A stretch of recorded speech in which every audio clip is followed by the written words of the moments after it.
అంటే ఇందులోని middle aged father అన్న పాయింట్. ఫాదర్ కాదు, middle aged character. Okay, father ఒక క్యారెక్టర్. బట్ ఆ చైల్డ్ కి నీకు మధ్యలో ఉన్న ట్రిస్ట్ ఏంటి, లేకపోతే ఆ బాండ్ ఏంటి అన్నది సినిమా చూస్తే కానీ తెలియదు అనుకో. ఆఫ్ కోర్స్ నేను I try to make it out. చూసాను ఈ ట్రైలర్. ఎప్పుడు అలా చేయకూడదు బ్రదర్. ఎప్పుడు ఏంటి కదా అనుకోకూడదు. ఉన్న వెళ్ళిపోవాలి సినిమాకి. ట్రైలర్ బాగుంది, మీరు ట్రైలర్ రిలీజ్ చేయడం మమ్మల్ని just give you glimpse. Okay, ఇలాంటి సినిమా తీసామని చెప్పడానికి అంతే. ఇప్పుడు నేను యాక్షన్ సినిమా తీసానని చెప్పడానికి, అంతేగాని నేను లవ్ స్టోరీ తీసానని చెప్పడానికి కదా. యాక్షన్ సినిమా ట్రైలర్ చూపించి నేను లవ్ స్టోరీకి పిలవట్లేదు కదా.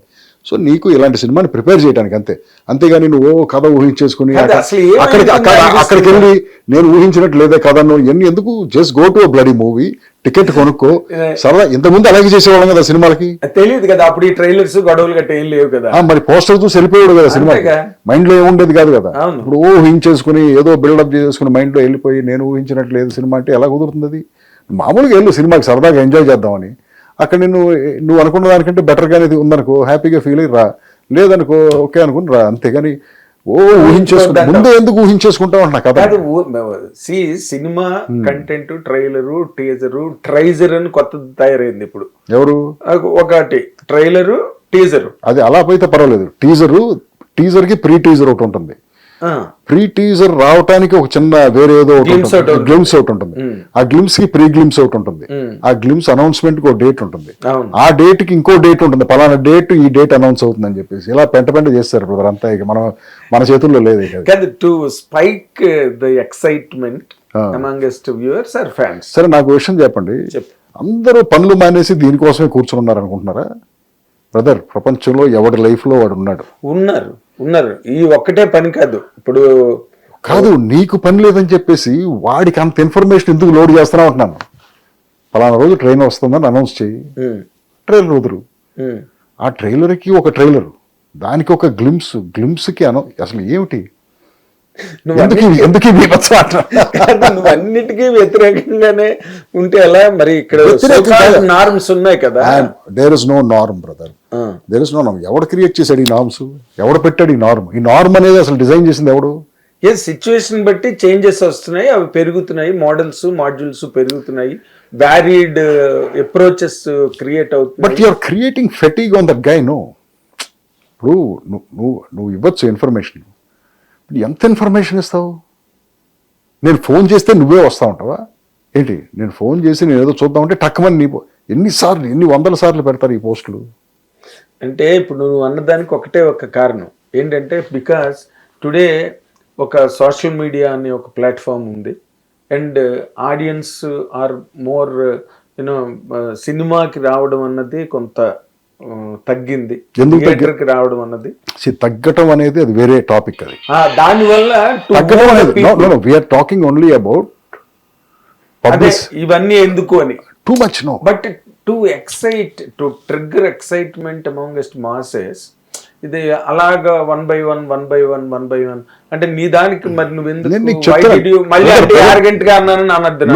No, just I answer your question. See, నువ్వే అంటున్నావు ఇంత అవసరం అని చెప్పేసి, ఇంత చేస్తున్నారు ఇవాళ ఉన్న సోషల్ నార్మ్స్ ప్రకారం ఇంత చేస్తున్నారు. జరుగుతుంది, అవసరం అనిపిస్తుంది. థియేటర్లో జనమేరి నువ్వు చెప్పింది కరెక్టే. ఇంత చెయ్యాలి, ఎక్సైట్మెంట్ క్రియేట్ చేయాలి. ఇంత చేస్తే గానీ ఎక్సైట్మెంట్ క్రియేట్ అవ్వ. ఎక్కడ తొక్కలో ఎక్సైట్మెంట్ ఎవరు లేడు కదా మరి థియేటర్లో. ఏమైంది మరి excitement? What is the reason నీ వైపు నుంచి? దానికి నాకు తెలియదు బ్రదర్, రీజన్ ఏంటనే తెలియదు. Audience are very sharp brother.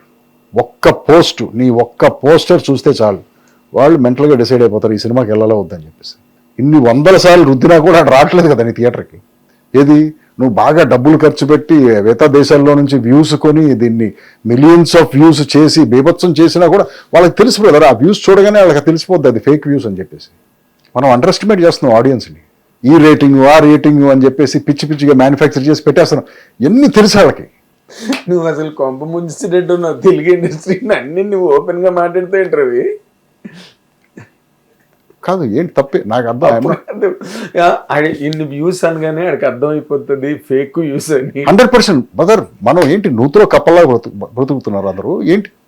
అందరికీ తెలుసు బ్రదర్. నువ్వు బయట సొసైటీలోకి వెళ్ళి Gen Z, Gen X, Gen Y సినిమాలకు వెళ్ళేవాళ్ళు వీళ్ళతో ఇంటరాక్ట్ అవ్వ ఒకసారి. ఇంటరాక్ట్ అయితే సినిమా వాళ్ళతోనే నువ్వు ఇంటరాక్ట్ అవుతున్నావు. నువ్వు బయటికి వెళ్ళి ఇంటరాక్ట్ జనంతో. వాళ్ళు చెప్తారు నీకు, సార్ ఇవన్నీ ఫేక్ వ్యూస్ సార్ అంటారు. సార్ ఈ వ్యూస్ అన్ని రష్యాలో కొంటారు సార్ అంటారు. ఈ టర్కీలో ఒకడు ఉంటారు సార్, ఆడికి డబ్బులు ఇచ్చేస్తే ఆడు మనకి ఎన్ని వ్యూస్ కావాలంటే అన్ని వ్యూస్ ఇచ్చేస్తారు. They tell me all these things ఈ సోర్స్లా.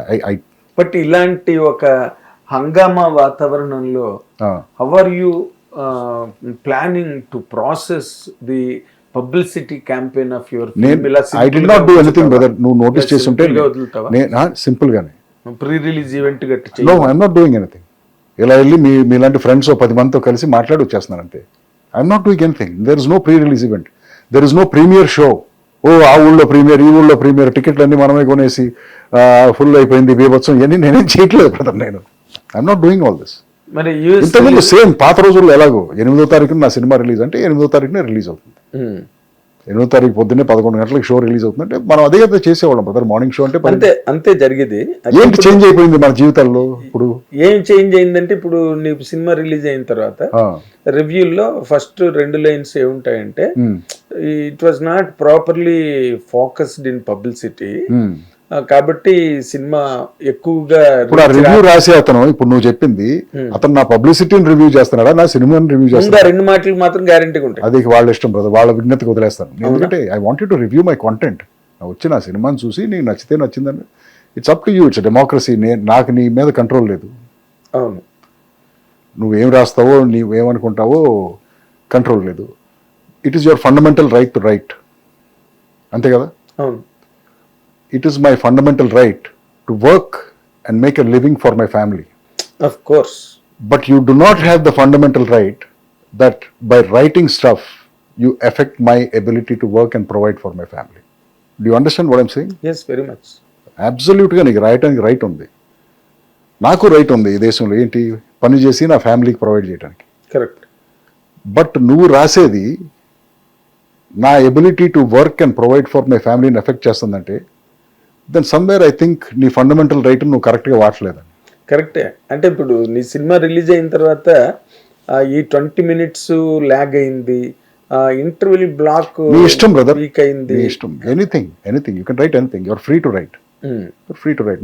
నాకు కంట్రోల్ లేదు కదా, మీరు ఎలా రాస్తారని. Of course. అంటే నీకు జడ్జిమెంట్ ఉంటుంది కదా. ఇప్పుడు వాళ్ళ రాశారు, నువ్వు ఆ 20 minutes స్లో చేసావు అనుకో సినిమాలో, ఫర్ ఎగ్జాంపుల్ బిఫోర్ క్లైమాక్స్ లేకపోతే బిఫోర్ ఇంటర్వ్యూలో ఒక 20 minutes నువ్వు కావాలనే కొంచెం స్లో పేస్లో తీసుకెళ్ళి అక్కడెక్కడో పాయింట్కి ఒక high point connect. Space the only parameter to judge a film? Yes, maybe brother. అదే చెప్తున్నాను కదా, this is the individual view of the person who is watching the film. 1000 మంది ఉంటారు కదా అక్కడ, 1000 మందికి ఇండివిజువల్ ఒపీనియన్స్ ఉంటాయి.